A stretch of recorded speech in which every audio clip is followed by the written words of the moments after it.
Hi guys! Tara samahan niyo akong gumawa ng tuna basil pesto pasta. So may dalawa akong butil ng bawang guys. And then fresh basil. Meron din akong pesto. I-grate na natin ang bawang.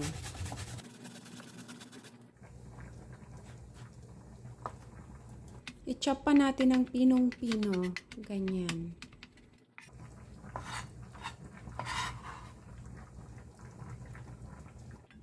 Chop din natin ng pinong-pino ang basil. Kung may food processor kayo guys, pwede nyo na silang pagsamasamahin at saka ang bawang.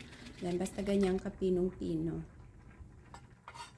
Pagsamasamahin lang natin guys sa isang bowl ang basil at saka ang bawang at lagyan natin ng 3 kutsaritang parmesan cheese. At i-mix natin ng mabuti.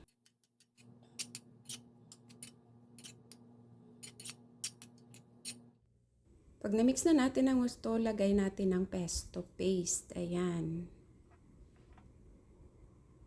Mga 2 kutsarita lang din guys. At i-mix natin ng mabuti.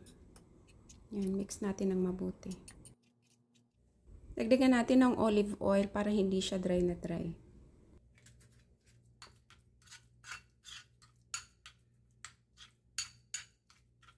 Ayan, ready na ang ating pesto. Set aside muna natin.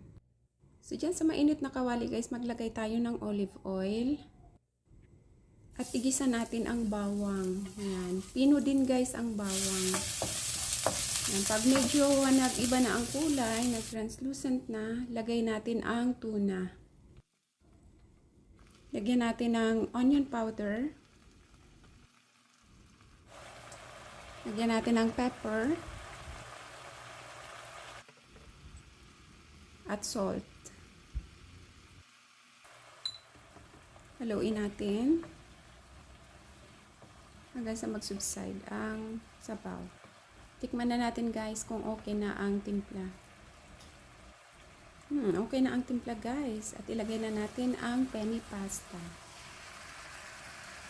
So i-mix natin siya guys ng mabuti hanggang sa mag-blend lahat ng ingredients, yung tuna at saka yung sauce niya, mag-incorporate lahat sa pasta. Ayan. Ayan.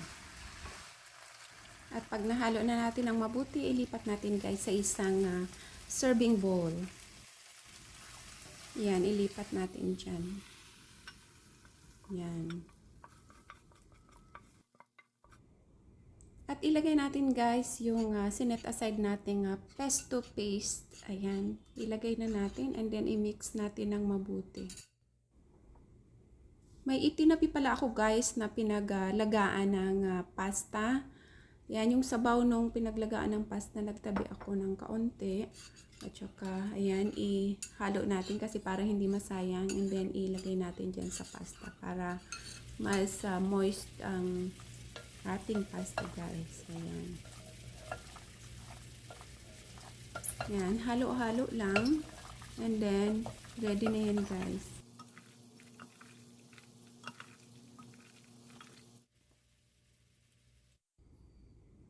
Ayan. Ready na ang ating tuna basil pesto pasta. Ayan. Tikman natin guys.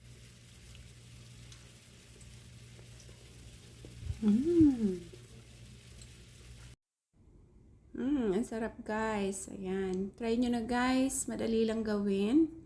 Ayan. Napakadaling sundan. So, ayan. Nakapag-plating na tayo. Lagyan natin sa ibabaw ng fresh na basil leaves. And then, parmesan cheese. Lagyan natin ng parmesan cheese.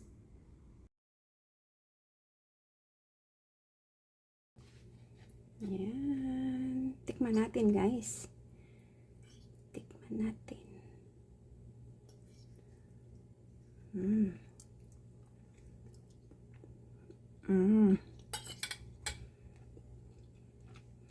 Sarap guys, kapares nito. Salad. Kain na tayo guys, kain. Thank you for watching. See you again next time. Bye.